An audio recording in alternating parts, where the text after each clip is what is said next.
پھر وہ دور بھی آیا جب فارسی میں شعر کہنے والوں نے منہ کا مزہ بدلنے کے لیے اردو میں شعر کہنا شروع کیا۔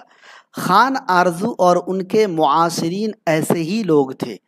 رفتہ رفتہ اردو میں شعر گوئی کا رواج عام ہوا۔ دہلی میں ولی دکنی کی آمد سے قبل جعفر زٹلی، عبد الجلیل اٹل، محمد عطا اللہ عطا وغیرہ کا شمار دہلی کے ان شعراء میں ہوتا ہے جو اردو میں شعر کہتے تھے۔ ان میں جعفر زٹلی کا نام نمایاں ہے۔ اور دوستو سب سے پہلے امیر خسرو کا نام آتا ہے شمالی ہند میں۔ اصل نام تھا ابو الحسن۔ امیر خسرو کا اصل نام تھا ابو الحسن، تخلص تھا خسرو۔ پیدائش 1208 ایٹا کاشی نگر ضلع پٹیالی میں ہوئی۔ وفات 1325 میں ان کی ابو الحسن کی وفات ہوئی۔ خیر الناس من ینفع الناس، سب سے بہتر وہ لوگ ہیں جو دوسروں کو فائدہ پہنچائے۔ والد کا نام امیر خسرو کے تھا امیر سیف الدین۔ والد کے انتقال کے بعد ان کی پرورش ان کے نانا عماد الملک نے کی، جو بادشاہ بلبن کے عہد حکومت میں اعلیٰ عہدے پر فائز تھے۔ امیر خسرو کے جو نانا تھے کس بادشاہ کے عہد حکومت میں اعلیٰ عہدے پر فائز تھے؟ ان کے نانا کا نام ہے عماد الملک، اور بادشاہ بلبن کے عہد حکومت میں اعلیٰ عہدے پر فائز تھے۔ دھیان رکھیے گا، امیر خسرو ان کے نانا دہلی کے 6 بادشاہوں سے وابستہ رہے۔ امیر خسرو نہیں بلکہ ان کے نانا جن کا نام آپ نے دیکھا عماد الملک، جن کا نام ہے یہ دہلی کے 6 بادشاہوں سے وابستہ رہے، منسلک رہے۔ تصنیفات ہیں ان کی غرۃ الکمال دیوان ہے، اور یہ قوالی کے موجد تھے۔ القاب و خطاب کی بات کی جائے تو جلال الدین خلجی نے انہیں امیر کا خطاب دیا تھا، اور طوطی ہند ان کا لقب ہے۔ تو ساتھیوں آپ نے دیکھا کہ ان کی تصنیفات ہے غرۃ الکمال، اور یہ قوالی کے موجد ہیں۔ القاب و خطاب کی اگر بات کی جائے تو جلال الدین خلجی نے امیر خسرو کو امیر کا خطاب دیا تھا، اور طوطی ہند ان کا لقب ہے۔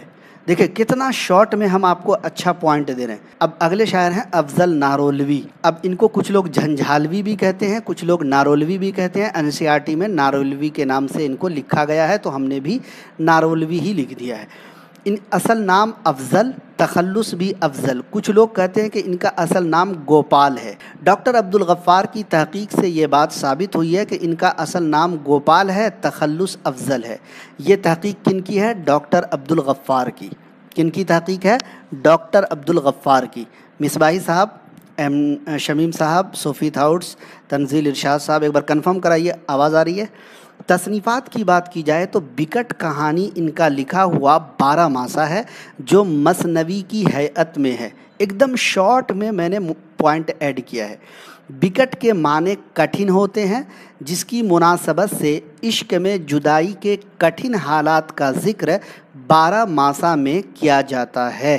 دھیان رکھیے گا۔ اچھا، کچھ لوگوں نے 13 ماسہ بھی لکھا، جو کہ ہم آلریڈی پڑھا چکے ہیں۔ ٹھیک ہے، 13 ماسہ بھی ہوتا ہے، حالانکہ ایک سال میں تو 12 ہی مہینے ہوتے ہیں، تو قاعدے سے تو 12 ماسہ ہی ہونا چاہیے، لیکن کچھ لوگوں نے 13 ماسہ بھی لکھا ہے۔ دھیان رکھیے گا۔ 12 ماسہ کس زبان کی صنف ہے دوستو؟ تو 12 ماسہ ہندی زبان کی صنف ہے۔ یہ دیگر زبانوں میں یہ صنف نہیں ہے، چاہے فارسی ہو، عربی ہو، وغیرہ وغیرہ۔ 12 ماسہ خالص ہندی صنف ہے، دھیان رکھیں گے۔ بکٹ کہانی شمالی ہند کی پہلی باضابطہ مثنوی تسلیم کی جاتی ہے۔ ایک دم یہ سب پوائنٹ کو رٹ ڈالیے، یہ سب پوائنٹ کو رٹ ڈالیے، تاکہ آپ جو ہے دوستو سوال کا جواب دے سکیں۔ شمالی ہند کی باضابطہ مثنوی بکٹ کہانی کو تسلیم کیا جاتا ہے۔ بکٹ کہانی کھڑی بولی اور برج بھاشا سے متاثر ہے۔ بکٹ کہانی جو ہے، شکریہ کنفرم کرانے کے لیے، یہ کھڑی بولی اور برج بھاشا دونوں سے متاثر ہے۔ بکٹ کہانی سب سے پہلے رسالہ قدیم اردو میں شائع ہوئی تھی۔ بکٹ کہانی کو نور الحسن ہاشمی اور مسعود حسین خان نے مل کر ترتیب دیا، دونوں نے مل کر ترتیب دیا۔ کیا آپ بھی کرنا چاہ رہے ہیں BPSC qualified, UGC net, STET، DGT، BGT یا پھر اردو میں کسی بھی مقابلہ جاتی امتحان کی معیاری تیاری؟ تو آج ہی انتخاب کریں اپنے پسندیدہ YouTube چینل AR ڈیجیٹل کا، جہاں ملیں گے عمدہ نوٹس اور نصاب کے مطابق مواد، ہر مواد کے معروضی سوالات، اور ملیں گے آپ کو ماسٹر نوٹس بالکل نصاب کے مطابق۔ ان سب کو حاصل کرنے کے لیے آج ہی جوائن کریں ہمارا ٹیلی گرام چینل اور واٹس ایپ گروپ، اس کا لنک ملے گا آپ کو ڈسکرپشن میں۔ خواہش سے نہیں گرتے پھول جھولی میں، خواہش سے نہیں گرتے پھول جھولی میں، وقت کی شاخ کو اے دوست ہلانا ہوگا، کچھ نہیں ہوگا اندھیروں کو برا کہنے سے، اپنے حصے کا دیا خود ہی جلانا ہوگا۔ اگلا نام ہے زٹلی۔ پہلے میں اس کو زٹلی پڑھتا تھا، کیا پڑھتا تھا؟ زٹلی، لیکن جب لغت کو میں نے کھنگالا چیک کیا دیکھا تو وہاں پر پتا چلا کہ یہ زٹلی نہیں بلکہ زٹلی ہے لغت میں، ٹھیک ہے؟ آپ لوگ بھی دیکھیے گا۔ اصل نام مرزا محمد جعفر تھا، پیدائش 1659 میں ہوئی، وفات 1713 میں ہوئی۔ ہجو گوئی کی وجہ سے جعفر زٹلی کہلاتے تھے۔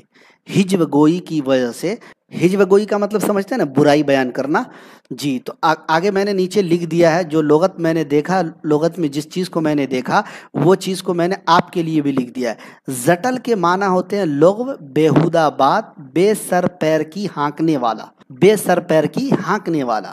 تو ہجویات میں جی جعفر جو ہے پھکڑ پن اور گالیوں پر اتر آتے تھے، اس وجہ سے ان کے نام کے ساتھ لگا زٹلی، بیہودہ بات کرنے والا، بے سر پیر کی ہانکنے والا۔ شاعری میں اٹل نارولوی کے شاگرد تھے، شاعری میں اٹل نارولوی کے شاگرد ہیں۔ ایک واقعہ ہے، اس کو میں نے شارٹ میں آپ کے لیے لکھا ہے۔ فرخ سیر ایک بادشاہ جب تخت سلطنت پر بیٹھا تو جعفر زٹلی نے اس کے لیے ایک ہجویہ شعر کہا۔ اس جرم پر فرخ سیر بادشاہ نے انہیں قتل کروا دیا تھا۔ ان کا انتقال جو ہوا تھا مطلب فطری موت نہیں تھی، قدرتی موت نہیں تھی، کسی بیماری کی وجہ سے نہیں مرے تھے، بلکہ فرخ سیر بادشاہ جب سلطنت پر بیٹھا تو جعفر زٹلی اس کے لیے ایک ایسا ہجویہ شعر کہا کہ یہ فرخ سیر بادشاہ جو ہے چراغ پا ہو گیا، بہت زیادہ ناراض ہوا اور اس جرم پر اس نے جعفر زٹلی کو قتل کروا دیا، مروا دیا۔ ان کی مشہور نظمیں ہیں بھوت نامہ اور کچھوا نامہ، مشہور نظمیں ہیں جعفر زٹلی کی۔ اب دیکھیے یہ ایہام گوئی کا دور ہے، ہاتھ اٹھا کے بتائیے TRE 3 میں پوچھا گیا سوال ہے یا نہیں ہے؟ اور ہم یہ TRE 3 سے پہلے TRE 2 اور TRE 3 دونوں میں پڑھا چکے ہیں ایہام گوئی۔ اور اگر کہتا ہے کوئی کہ آپ نے نہیں پڑھایا ہے دوستو تو یاد رکھیے گا ایہام گوئی کا دور بھی پڑھایا، اس سے بھی سوال بنا، اور نیچے ایک اور پوائنٹ ہے رد عمل اور اصلاح زبان، اس کو بھی پڑھایا تھا، اس سے بھی اس بار سوال بنا ہے۔ تو ہمارے پوائنٹ کو، ہمارے مواد کو آپ پڑھیے انشاءاللہ، باقی کوئی اور کتاب پڑھنے کی آپ کو ضرورت نہیں ہے۔ اگر آپ میرے پورے کلاسز دیکھ لیتے ہیں اور آپ میرے پورے PDF کو پڑھ لیتے ہیں تو انشاءاللہ آپ کی کامیابی یقینی ہے، کیونکہ دوستو ہم ہر ٹاپک آپ کو پڑھائیں گے۔ پھر یقین دلاتا ہوں کہ تشفی اور اطمینان بخش تیاری کرواؤں گا، اس لیے آپ ہچکچائیے مت، معمولی فیس ہے، انشاءاللہ آج آفر بھی آپ لوگوں کے لیے دے دوں گا، تو آپ لوگ جو ہے لے لیجئے کلاس اور تیاری کیجئے جم کر کے۔ شمالی ہند میں اردو شاعری کا دور محمد شاہی عہد سے تعلق رکھتا ہے۔ اس دور کی تہذیبی زندگی پرتکلف اور تصنع کا رجحان غالب تھا۔ ایہام گوئی کے دور میں کیا تھا؟ تصنع کا رجحان غالب تھا۔ شاعری میں سادگی اور بے تکلفی کی جگہ لفظی صناعی نے لے لی تھی۔ جی جو لکھنؤ کے شعراء تھے ان کے یہاں تصنع پایا جاتا ہے، لیکن دبستان دہلی کے شعراء کے یہاں نہیں پایا جاتا ہے۔ اسی طریقے سے ایہام گوئی کا جو دور ہے اگر آپ آگے پڑھیں گے تو پتہ چلے گا، کیونکہ شمالی ہند میں زیادہ تر جو شعراء ہیں آپ کو دیکھنے کو ملیں گے دہلی لکھنؤ سے ان کا تعلق ہے۔ ذو معنی الفاظ کے استعمال نے حقیقی جذبوں کو پیچھے دھکیل دیا۔ ذو معنی الفاظ کا مطلب ہوتا ہے کہ ایسا لفظ جس کے کئی معنی ہوں، ڈبل میننگ ورڈ آپ کہہ سکتے ہیں، عام فہم الفاظ میں آپ جس کو آسانی سے سمجھ سکیں۔ ذو معنی الفاظ کا مطلب ڈبل میننگ، دو معنی رکھنے والے الفاظ، ایک کا معنی قریب ہو تو ایک کا معنی رات ہو. جیسے ہم بولتے ہیں سونا. سونا ایک لفظ ہے کہ بھائی نیند سے سونا، اور ایک وہ سونا ہوتا ہے جو سونا پہننے والا ہے. آپ بچپن میں رہے ہوں گے تو بہت لوگوں نے کہا ہوگا، آپ سے مذاق کیا ہوگا، یا کبھی ایسا وقت بھی آپ کے پاس آیا ہوگا کہ بھائی سونا جو ہے حرام ہے نا. تو سونا مردوں کے لیے حرام ہے. تو سونا مردوں کے لیے حرام پہننے کے لیے ہے، نیند سے سونا مردوں کے لیے حرام نہیں ہے. تو اس کے دو معنی نکلتے، ایک تو ہے سونا نیند سے سونا، اور ایک ہوتا ہے پہننے والا سونا. تو اس کو ایسے الفاظ کو بولتے ہیں ذو معنی الفاظ. ایک کا معنی قریب، دوسرے کا معنی دور. خیر، ذو معنی الفاظ کے استعمال نے حقیقی جذبوں کو پیچھے دھکیل دیا. نتیجہ یہ ہوا کہ اس دور میں ایہام گوئی کو کافی مقبولیت ہوئی. تو ایہام گوئی کا مطلب بھی وہی ہوتا ہے کہ ایک ایسا الفاظ جس کے معنی ایک معنی قریب کے، دوسرا معنی دور کے، ہے نا. یہی مطلب ہے ایہام گوئی کا. صنعت ایہام کے اس چلن نے شاعری میں فن کی صورت اختیار کر لی. جی، یہ جو ایہام تھا، جی یہ چلن ایسا بڑھا کہ اکثر و بیشتر شاعر اس کو شاعری میں فن کی طرح استعمال کرنے لگے، فن کی طرح اپنے اشعار میں اس کا یوز کرنے لگے. کہا جاتا ہے کہ شمالی ہند کے اس دور کے ایہام گو شعراء نے یہ اثر ولی دکنی سے اخذ کیا تھا. اخذ کا مطلب ہوتا لینا، پکڑنا. اخذ یاخذ اخذن و اخوذن، ٹھیک ہے، تو لینا پکڑنا. ولی دکنی سے اخذ کیا تھا، ہے نا. اب آگے بڑھتے ہیں. آبرو ایک نام ہے، ان کا اصل نام تھا نجم الدین، ہے نا. عرف ہے شاہ مبارک، تخلص ہے آبرو. آئی تھنک یہ والا سوال بھی پوچھا تھا کہ نجم الدین کا تخلص کیا ہے. پیدائش 1683 گوالیار میں ہوئی، وفات 1733 دہلی میں ہوئی. انہوں نے اپنی زندگی میں ہی اپنا دیوان مرتب کیا تھا. آرائش معشوق ان کی مختصر مثنوی ہے. این سی آر ٹی میں ان کے متعلق زیادہ مواد نہیں ہے، تو اتنا ہی میں نے آپ کے لیے لایا ہے. اگلا ہے آرزو. آرزو کا نام تھا سراج الدین علی خان، تخلص ہے آرزو. پیدائش 1687 میں ہوئی، وفات 1756 میں ہوئی. ان کا شمار فارسی کے مشہور شعراء میں ہوتا ہے. ان کا شمار فارسی کے کیا ہوتا ہے؟ مشہور شعراء میں ہوتا ہے. تصنیفات کی بات کی جائے تو سراج اللغہ اور نوادر الالفاظ ان کی مشہور لغات ہیں، اور اس لغات کی زبان ہے فارسی. یاد رکھیے گا. دیکھیے میں نے برائیکٹ میں ایک دم شارٹ میں دیا ہے تاکہ آپ کو یاد کرنے میں کوئی پریشانی ہی نہ ہو. ایم ڈی افتخار عالم صاحب پلیز کمنٹ بعد میں کیجیے گا، جواب دوں گا. تو سراج اللغہ اور نوادر الالفاظ جو فارسی زبان کی لغات ہے، کن کی ہے؟ تو سراج الدین علی خان، جن کا تخلص آرزو ہے. اس کے بعد ہے فائز دہلوی. کون نہیں جانتا؟ اصل نام نواب محمد صدر الدین محمد خان. نواب محمد صدر الدین محمد خان، تخلص فائز. پیدائش 1738 دہلی میں ہوئی، اور دوستو ان کا انتقال 1690 یا 91 میں ان کا انتقال ہوا، ان کی وفات ہوئی. ولی سے بہت متاثر تھے. انہی کی زمین میں شعر کہتے تھے. مطلب کیا ہوا؟ انہی کی زمین میں کا مطلب یہ ہوا کہ ولی دکنی جس بحر وزن پر شعر کہتے تھے، ولی دکنی، تو فائز دہلوی بھی اسی زمین پر شعر کہا کرتے تھے. ان کے مطبوعہ دیوان میں 32 غزلیں ہیں، باقی منظومات ہیں یعنی نظمیں ہیں. ایہام ان کے یہاں بہت کم ہے، لیکن صنعتوں کا استعمال فنکارانہ انداز میں انہوں نے کیا ہے فائز دہلوی نے. اب دیکھیے وہ ٹاپک جو ٹاپک کے بارے میں بول رہا ہوں کہ بی پی ایس سی نے سوال پوچھا تھا. ایہام گوئی کا بھی سوال تھا، رد عمل اور اصلاح زبان کا بھی سوال تھا. محمد شاہ کے دور حکومت میں نادر شاہ نے 1739 میں قتل عام کا بازار گرم کیا. علم ناکی کا یہ وہ دور تھا جس سے ہر کوئی دو چار تھا.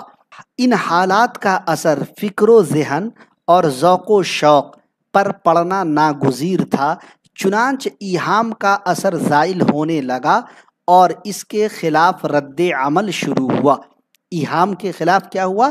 رد عمل شروع ہوا. ادبی روایت میں اس تبدیلی کو اصلاح زبان کی تحریک کے نام سے جانا جاتا ہے، یا پھر اس تحریک کو سادہ گوئی یا تازہ گوئی کی تحریک بھی کہا جاتا ہے. ہم آپ کو یہ نہیں بولیں گے پوری این سی آر ٹی پڑھ لیجیے. دیکھیے ایک دم شارٹ میں نے آپ کے لیے تیار کیا ہے مواد، ایک دم شارٹ تاکہ آپ کو یاد کرنے میں ایک دم آسان ہو۔ اچھا، یہ جو اصلاح زبان کی تحریک ہے، سادہ گوئی یا تازہ گوئی کی جو تحریک ہے، اس کو چلانے والے تھے مرزا مظہر جانے جانا۔ اس کو چلانے والے کون تھے؟ مرزا مظہر جانے جانا چلانے والے تھے اس تحریک کو۔ نام یاد رکھیے گا، اصل نام تھا مرزا مظہر، تخلص تھا مظہر۔ پیدائش ان کی 1699 میں ہوئی اور وفات 1781 میں ہوئی۔ ان کا شمار اپنے دور کے بلند پایہ صوفی بزرگوں میں ہوتا ہے۔ وہ عربی اور فارسی دونوں زبان پر قدرت رکھتے تھے۔ مرزا مظہر جانے جانا شعر میں صنعت گری کے قائل نہ تھے۔ صنعت گری جو ہے اس کے قائل نہیں تھے، اسی لیے تو انہوں نے رد عمل کی تحریک شروع کی تھی ایہام گوئی کے خلاف۔ یعنی بناوٹی شاعری نہیں ہونی چاہیے، صاف ستھری شاعری ہو تاکہ قارئین کو، پڑھنے والوں کو، سننے والوں کو صاف صاف سمجھ میں آئے۔ ایسا نہ ہو کہ بات مبہم ہو، ایہام ہو باتوں میں، ایک الفاظ کے کئی معنی ہوں، ذو معنی الفاظ کا استعمال ہو شعر میں۔ اس چیز کے قائل نہیں تھے مرزا مظہر جانے جانا، اور انہوں نے ہی تحریک چلائی تھی رد عمل اور اصلاح زبان کی تحریک، جسے تازہ گوئی یا پھر سادہ گوئی کی تحریک کہا جاتا ہے۔ دونوں تحریک کا نام یاد رکھیے گا۔ ان کی کوششوں سے اردو شاعری میں سادگی کا رجحان بڑھا، وہی جس کے بارے میں نے ابھی آپ کو بتایا، سادگی کا رجحان انہی سے بڑھا۔ ان کے ذریعہ رد عمل اور اصلاح زبان کی جو تحریک شروع کی گئی، اس تحریک کو سادہ گوئی یا تازہ گوئی کی تحریک بھی کہا جاتا ہے۔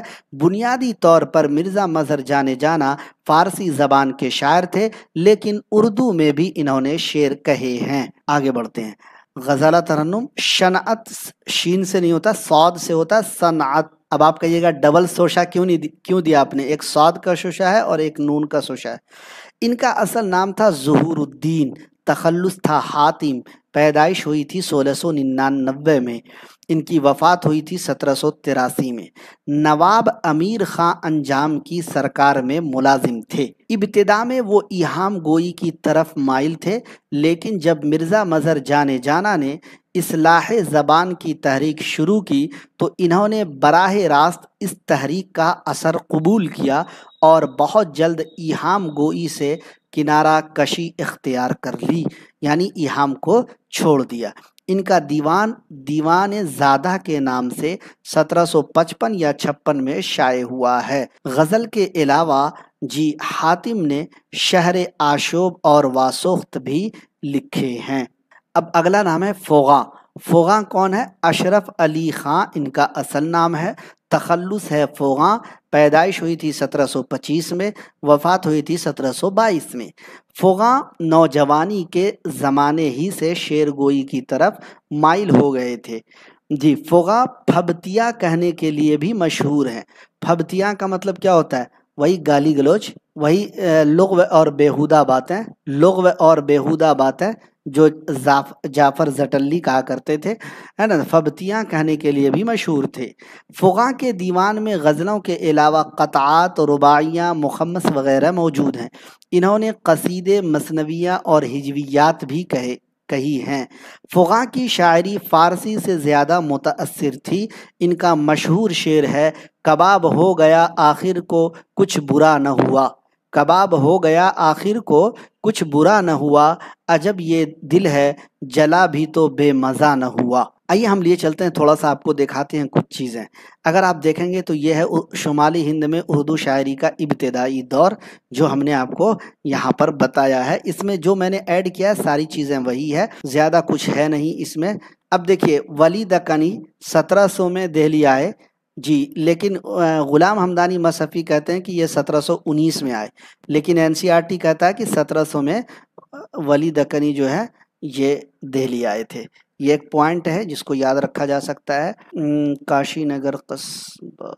اب دیکھیے، اس طرح سے اگر آپ اس کو یاد کرتے تو آپ کو یاد کرنے کے لیے تھوڑا بوجھل فیل ہوتا، تو ہم نے آپ کے لیے ایسا سیٹ کیا ہے تاکہ آپ کو آسانی سے یاد ہو جائے۔ ایک چیز اور میں کچھ دکھانا چاہ رہا تھا، ایہام گوئی کا دور اگر آپ دیکھیں گے تو دیکھیے یہ ایہام گوئی کا دور ہے۔ اس طریقے سے اگر آپ یاد کریں گے تو یہاں آپ کو یاد کرنا تھوڑا زیادہ مشکل ہوگا، تو ہم نے ایسے آپ کو یاد کرایا ہے کہ وہ آپ کو آسانی سے یاد ہو جائے گا۔